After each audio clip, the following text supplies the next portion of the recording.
Welcome to Bluewater Talks. I'm Andy Latimer, and today we're going to be talking about the future of Bluewater, where it's going, where it's been, of course, and what the future holds now that we're in a post-2020 world with new consumer behaviors, new marketing behaviors, and what it means for the future of the business. Some changes here going on at Bluewater. I'm now joined by the new CEO and the new COO of Bluewater, Rob Fallon and Gina Pomponi.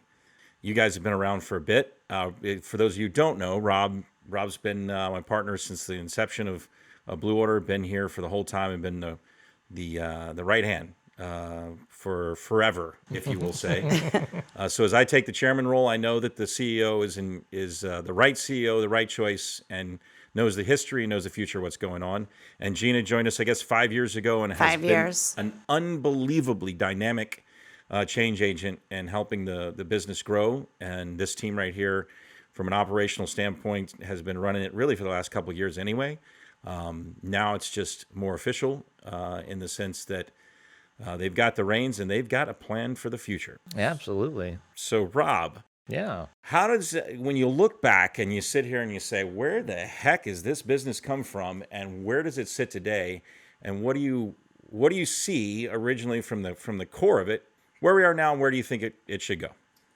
Yeah, I think from the core, it's definitely evolved, right? It's been a long journey, and an exciting one. I think, in every business you have this sort of, up and down, and we've been on a really pretty steady clip for quite a long time. Obviously had our hurdles, but I think it's not enough to evolve without adding the word growth, and that means personal, that means professional, it means the business, right? So I think evolution's the strength of where we've come from and where we're going, but yeah, we want to grow the hell out of it, right? And I think we're poised to do so just from where we've come from and what we've built along the way. So, well, I think when you look back at it from a standpoint of the challenge of Bluewater from the beginning was that it was that it started in the Great Recession, so it was forced to have a principle of proper cash flow management, debt-free business growth, and making a profit all along the way. So those core principles have been kind of this, from a business standpoint, that path. So still a debt-free company, still driving in the right direction, still making profits. But I think the scale kind of changed a bit when we started to go from the core of it being creative right? And then expanding that and seeing that our clients needed other services. They needed other services like media. Yeah, and I think, you guys had such a strong, solid creative base. And then I know you all recognized that, making those great creatives, sending them out into the world and then never getting any feedback or seeing them run or never really understanding how that loop closed. So I think it was brilliant that you guys decided to expand those services. Hence, you found me, which was great. Love it here. The television division took off, right? And the digital division quickly followed. I think we've had hockey stick growth over the past 2 years in digital, which is amazing. And we rounded those services off, right? Yep. You can come to Bluewater and we look at everything holistically. We're looking at your marketing challenge and we're approaching it from every angle. We're, website, web development. We have a complete marketplace division. We've got digital content, acknowledged that creative is not just television creative. We live in a multi-screen world. Yeah. So you've got digital content that plays into that beautifully, and the services have just rounded out beautifully, and we've got some really great things coming up as well.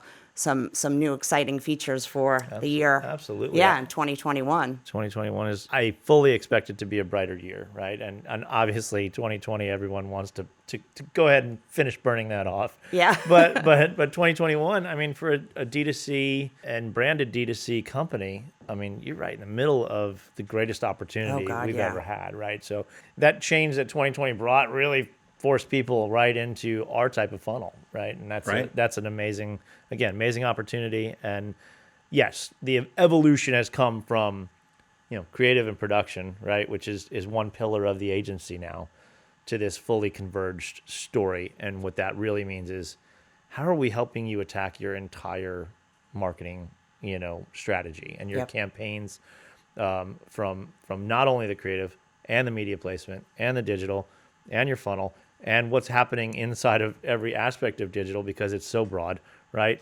Where are you on TV shopping? Are you on TV shop? Are you in marketplace? We want to see all of it so we can help raise all of it, right? How does one lever pull the other and bring us from, okay, this campaign, it's disruptive, but does it work here, here, and here? And those are all certain. Sure, because things there's we're not looking at. off-the-shelf plans. Every client, Everything's custom. Yeah, Right, everybody has a different challenge. So, and we're so well poised to attack it that way with I all think the services. 2020, if you look at it as a pinpoint in it, right? It's marked with, yes, everybody's going to remember it as the year of COVID or the year of whatever, right? Watershed history. But Yeah. what it really is a change. It's a seismic Paradigm change shift. in consumer behavior. It's a seismic shift in how you market Mm-hmm. to customers. And not that this wasn't already coming. There was Right. already direct-to-consumer companies that were starting to recognize this trend and Yeah. taking active on it. And they were some of the fastest-growing companies in America and Absolutely. fastest-growing companies in the world. You can tell that by the stock market. You can Right. tell that across the Yeah. board. Catalyst. However, I mean, I think the shift that's occurred now is opened up opportunities for other brands to start to step into a direct to consumer space and made it even more so apparent. Like those, as I describe it, as I think about it from the consumer side of it, our parents and our grandparents finally accepted that they had to buy online. Yeah. Well, now the marketers that are traditional brand marketers are finally accepting that they need to directly engage the consumer. So I hear your excitement. I hear your motivation. I hear the energy you're bringing. But what does it mean for clients? What does it mean for your customers, your strategic partners? How is this going to benefit them, and how is it going to add value to their brands and to their business? Coming here, the way we build value is so. It is the whole approach, right? We want to see the whole onion. We want to pull the layers apart. We want to see how we can add value, because the only way we grow is to add value to our customers, right? That's really the bottom line of any agency. But when we do it, we're sitting here going, okay, first thing I have to do for you is build value, right? So, I mean, we're nothing if we don't add value, either monetarily or expansion or growth. I mean, all of it has to start somewhere. The easiest way for me to make any relationship start is to say, I can save you money, right? But saving you money doesn't necessarily mean destroying your plan. It means approaching it with the right angle, right? Or saying, yes, let's test that. Let's continue to test that. Let's also test this. Yeah. But our ability to be nimble in 2020, end of March, April, when it hit, I got to tell you, and Rob will second this, Yeah. every client's head was on fire because they all had to take a step back and look at their marketing strategy and say, what the hell are we going to do? Right. How are we going to handle this? Some had to go up, some had to go down, some had to completely shift. But because, of the nature of our business, because we're converged and have all these services, and we're used to pivoting, we're used to looking at results and pivoting and making changes, it was just, they were in the right hands, let's put it that way. And like you're saying, so many traditional marketers having to change as well. Did you watch commercials over Black Friday? Totally crazy. Everybody's offering curbside. Everybody's offering online. The shift, it gave it a huge kick in the ass, right? And that is what we've been doing for decades. Yeah, it is the type of marketing that we do. So everybody else is having to shift and change, and we're like, What do we do? We weaponize nimbleness, Yeah. right? I think that's a great way to put it, because, allowing the people to lever how quickly we could pivot in each of our pillars of our agency, it's allowing them to go, great, Rob, I need a new creative for this, and Gina, we got to try something else over here, right? Okay, totally calm. Like if you can be calm in that moment and say, we were built for this. It's a great tool for anybody to lever. What does a converged agency mean, and what is that today, as opposed to, I guess it really didn't exist Right. in the past. So Yeah. no, although so many agencies say They- that. yeah, they they drop the tout word it. integrated, this, that. Yeah. And again, converge for us, it really means lensing the whole pie, right? And saying, okay, we don't want to fight for dollars for just creative. We don't want to fight for dollars for just media. We're not in the business of being a vendor that fights for your dollars because you have something over with some other guy, right? We want to go, great, we want to help you in any way we can to help lift your bar, right? And meet your expectations and blow right past them. But the way we best do that is to say, give our creative team a chance to look at it, give our media team a chance to look at it, give our digital experts a chance to look at it, and then we come together, and that's the way we attack a campaign. And when we do that, that is the convergence. It's the converging of those pillars to give you value and meet and blow past your goals. Yeah, and it's no accident that we share a wall. Yeah. We're looking at results together. We have a full account management team that works with all the teams together. So they are looking at the results. We're able to pivot. We're able to say, we got to shift more digitally. We got to expand here. Let's test long form. It's not looking at, I spent a lot of years at media agencies, running media agencies, Right. and I saw the media. Yep.